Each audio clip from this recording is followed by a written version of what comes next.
যাওয়ার জন্য। আমরা জানি সারা বাংলাদেশ প্রস্তুত ছিল গোপালগঞ্জ যাওয়ার জন্য, এবং আমরা অবশ্যই যাব। খুব শীঘ্রই আমরা গোপালগঞ্জে যাব। কিন্তু বন্ধুগণ, আমরা আজকে জুলাই আজকে পর্যন্ত বলে এসেছি আমাদের কথা হলো আমাদের কর্মসূচি যদি সন্ত্রাসীরা আমাদের দিকে আছে, আমরা গণপ্রতিরোধ গড়ে তুলতে কিন্তু পিছপা হই না, লাঠি হাতে তুলতে পিছপা হয় না, গণঅভ্যুত্থানে অস্ত্র হাতে তুলতে প্রস্তুত ছিলাম। প্রিয় সন্তানী ফরিদপুরবাসী, এই ফরিদপুর শহীদদের মাটিতে শহীদরা এই মাটিতে সাহিত্য রয়েছে। শিশু ধারণ থেকে শুরু করে গণঅভ্যুত্থানে অনেক শহীদ এই ফরিদপুরের সাহসী সন্তান। এই ফরিদপুরের অনেক সাহসী বীর জুলাই গণঅভ্যুত্থানে বৈষম্যবিরোধী ছাত্র আন্দোলনের সম্মুখ সারিতে ছিলেন।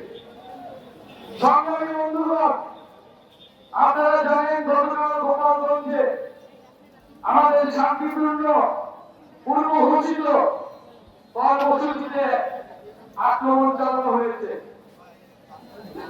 গোপালগঞ্জে এখনো ফ্যাসিস্টরা তাদের আশ্রয় কেন্দ্র হিসেবে গড়ে তুলেছে গোপালগঞ্জকে।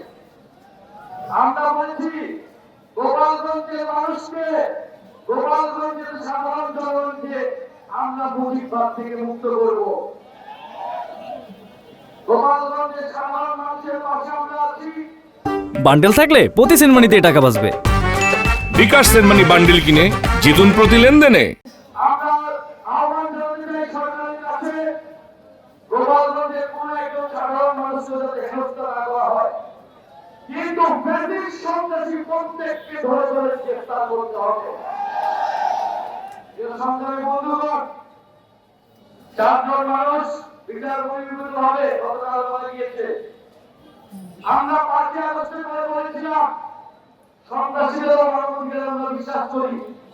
বিচারিক প্রক্রিয়া আওয়ামী লীগ ছাত্রলীগকে গ্রেফতার করতে হবে, বিচারে আমরা আনতে হবে, কিন্তু আমরা দেখছি গ্রেফতার হচ্ছে না।